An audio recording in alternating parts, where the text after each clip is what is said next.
আমার মুসলমান বন্ধুগণ, আল্লাহর পয়গম্বর এই ব্যাখ্যা দিয়ে দিলেন যে কোন আমল করার মাধ্যমে কি কাজ করলে দুনিয়ার জমিন থেকে বিদায় হবার পরে কবরের জিন্দেগিতে মানুষের যে বিশাল ধরনের শাস্তি হয়, এই কবরের শাস্তি থেকে রেহাই পাওয়া যাবে। এই শাস্তি থেকে রেহাই পাওয়া যাবে, কবরের আযাব থেকে মানুষ মুক্ত হতে পারবে কি আমল করার কারণে। কোন আমল যদি করেন, আল্লাহর পয়গম্বর জনাবে মুহাম্মদ রাসূলুল্লাহ তা বলে দিলেন আমাদেরকে, যেমন কি আমল আছে যে আমল করার পরে এই দুনিয়ার জমিনে মানুষের কি পরিমাণ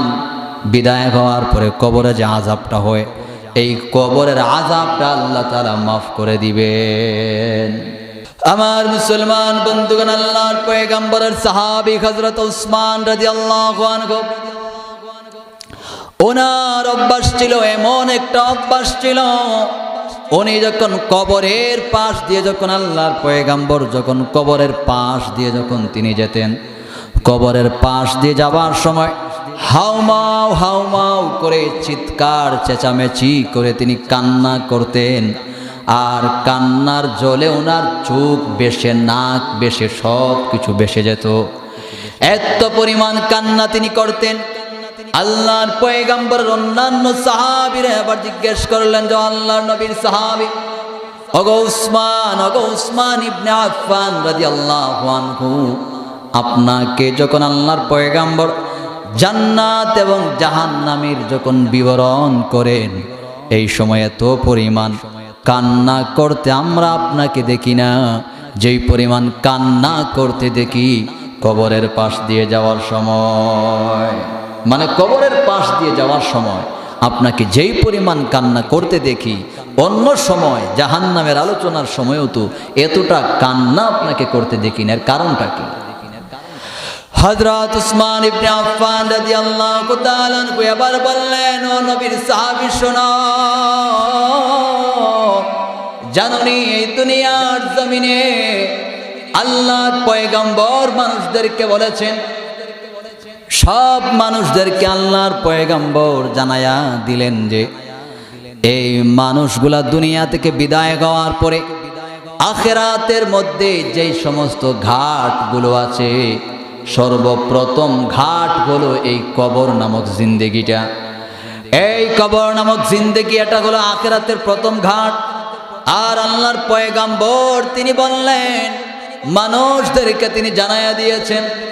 যে এই কবর নামক ঘাট যে ব্যক্তি পাড়ি দিতে পারবে, কবর নামক ঘাটটা যে সহজে পাড়ি দিতে পারবে, ওই ব্যক্তির আর কোনো সমস্যা থাকবে না, আর কোনো ধরনের টেনশন, কোনো ধরনের পেরেশানি তার থাকবে না, কোনো ধরনের কোনো দিশেহারা হওয়ার মতো ব্যবস্থাও তার হবে না, সে কবর থেকে যদি মাফ পেয়ে যায়। আর আল্লাহর পয়গম্বর বললেন, ও দুনিয়ার মানুষ শোনো, জানোনি যদি এই দুনিয়ার মানুষ বিদায় হওয়ার পরে কবর নামক ঘাটে যদি কোনো মানুষ যদি আটকা পড়ে ধরা পড়ে যায়, কবরের সওয়াল জবাবগুলো সে যদি দিতে না পারে, তাহলে ওই মানুষে আখিরাতের মধ্যে পরবর্তী যেই ঘাটগুলো আছে সমস্ত ঘাটের মধ্যে সে আটকা পড়ে যাবে। ও দুনিয়ার মানুষ, হযরত উসমান রাদিয়াল্লাহু আনহু বলছেন, এই জন্যই দুনিয়ার জমিনে আমি কবরের পাশ দিয়ে যখন যাই, কবরের পাশ দিয়ে যাবার সময় আমি এত বেশি কান্না করি, আমার খুব বেশি ভয় হয়, আর আমার খুব বেশি চিন্তা হয়, আল্লাহ তাআলা জানি না আমাকে কবরের মধ্যে আটকে ফেলেন নাকি। এজন্য আমি সব সময় আল্লাহ তাআলার কাছে মাফ পেতে চাই। আমার মুসলমান বন্ধুগণ, তাহলে শুধুমাত্র কবরের শাস্তি আছে, মাফ কি নাই? আল্লাহর পয়গম্বর জনাবে মুহাম্মদ রাসূলুল্লাহ সাল্লাল্লাহু আলাইহি ওয়াসাল্লাম একটা আমল শিক্ষা দিয়েছেন, যে আমলটি যদি দুনিয়ার মানুষ করে, আল্লাহর কোনো বান্দা যদি এই আমলটি করতে পারে,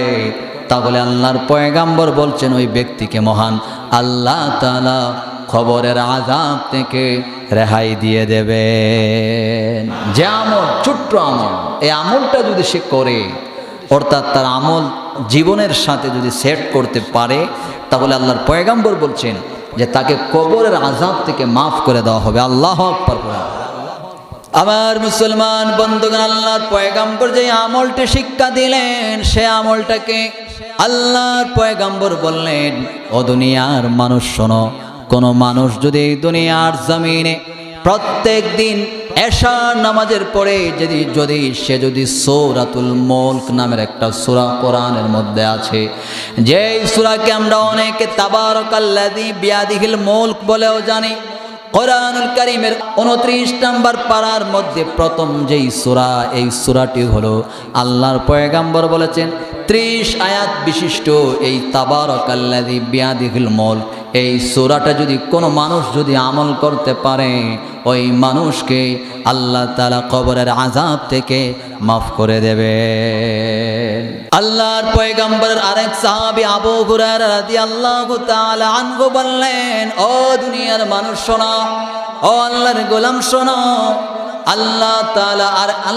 তাআলা এমন আমাদেরকে কবরের আযাব থেকে বাঁচার জন্য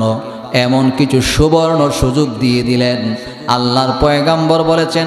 কোন মানুষ যদি কোরআনুল কারীম থেকে 30 আয়াত বিশিষ্ট একটা সূরা আছে, যেই সূরার নাম হলো তাবারাকাল্লাযী,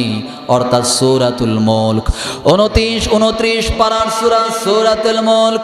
এই সূরাটি কোন মানুষ যদি পাঠ করে, আল্লাহর রাসূলের সাহাবী আবু হুরায়রা বলছেন 30 আয়াত বিশিষ্ট সূরা আছে, এই সূরাটি কেউ যদি পাঠ করে জানোনি কি হবে? ওই সূরাটি হলো এমন একটি সূরা, যেই সূরাগুলো শাস্তি থেকে বাধা প্রদানকারী সূরা, যেই সূরাটি এমন একভাবে সে শাস্তি থেকে তার পাঠকারীকে বাধা দিবে, তার শাস্তি থেকে তেলাওয়াতকারীকে কিভাবে বাঁচাবে জানেন? আল্লাহ রাসূলের সাহাবী বলছেন, ওই সূরাটি মহান আল্লাহ তাআলার কাছে যতক্ষণ পর্যন্ত তার তেলাওয়াতকারীকে মাফ আল্লাহ তাআলা না করে দেবেন, যতক্ষণ পর্যন্ত ক্ষমা আল্লাহ তাআলা না করে দেবেন, ততক্ষণ পর্যন্ত ওই সূরাটি আল্লাহর কাছে সুপারিশ করবে। যতক্ষণ পর্যন্ত তাকে মাফ করে দেওয়া না হবে, যতক্ষণ পর্যন্ত তাকে আল্লাহ তাআলা ক্ষমা না করবেন, ততক্ষণ পর্যন্ত আল্লাহর কাছে সে সুপারিশ করতে থাকবে। আমার মুসলমান বন্ধুগণ, আল্লাহর রাসূল অন্য এক হাদিসের মধ্যে বর্ণনা করা হয়েছে, আল্লাহর পয়গম্বর এমন কোনো রাত যেত না, এমন কোনো রাত নাই যেই রাতের মধ্যে আল্লাহর পয়গম্বর এই সূরা 30 আয়াত বিশিষ্ট এই সূরাতুল মুলক আল্লাহর পয়গম্বর পড়তেন না, এমন কোনো রাত আল্লাহর পয়গম্বর কাটাতেন না। আল্লাহর পয়গম্বরের আরেক, এই যে দুনিয়ার জমিনে আল্লাহর পয়গম্বরের সাহাবী আব্দুল্লাহ ইবনে মাসউদ বলছেন যে, শোনো, জানোনি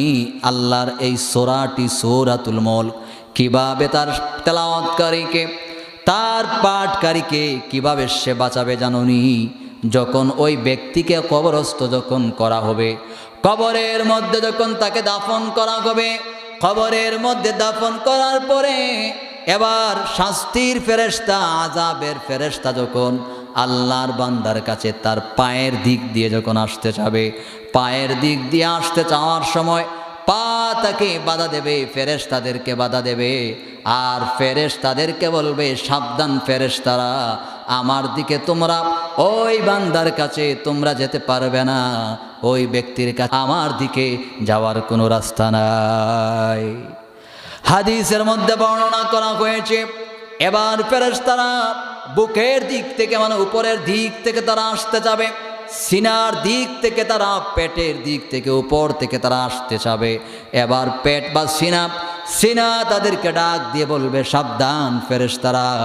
আমার দিকে তোমরা কখনো আসতে পারবে না, আমার দিকে আসার কোনো রাস্তা তোমাদের নাই। কারণ হলো ওই ব্যক্তি দুনিয়ার জমিনে প্রত্যেক দিন প্রত্যেক রাতে সূরাতুল মুলক তারা পাঠ করে আমার কাছে তারা ধারণ করে, আল্লাহর কোরআনকে ধারণ করে তারা রাখতো, ওই ব্যক্তি রাখতো। এজন্য তোমাদের শাস্তির রাস্তা অন্যদিকে খোঁজো, আমার দিকে তোমরা ফেরেশতারা আমার ওই ব্যক্তির কাছে তোমরা আসতে পারবে না। এবার যখন ফেরেশতারা মাথার দিকে আসতে চাবে, মাথার দিক থেকে আসার সময় এবার আল্লাহ তাআলার সৃষ্টি ওই ব্যক্তির মাথা ডাক দিয়ে বলবে, শোনো ও ফেরেশতারা, সাবধান হয়ে যাও, আমার দিকে তোমরা আসতে পারবা না, কারণ হলো আমি এই মাথাকে ওই ব্যক্তি কাজে লাগানোর মাধ্যমে মহান আল্লাহর কোরআনকে সে সর্বক্ষণ পড়তো, এজন্য আমার দিকে তোমরা আসতে পারবা না। এভাবে ফেরেশতারা তিন দিক থেকে যখন তারা বাধ্য হয়ে যায়, বাধাগ্রস্ত যখন তারা হয়ে যায়, অবশেষে আল্লাহর আযাবের ফেরেশতারা তারা ওই ব্যক্তিকে শাস্তি না দিয়ে তারা ফেরত চলে যায়।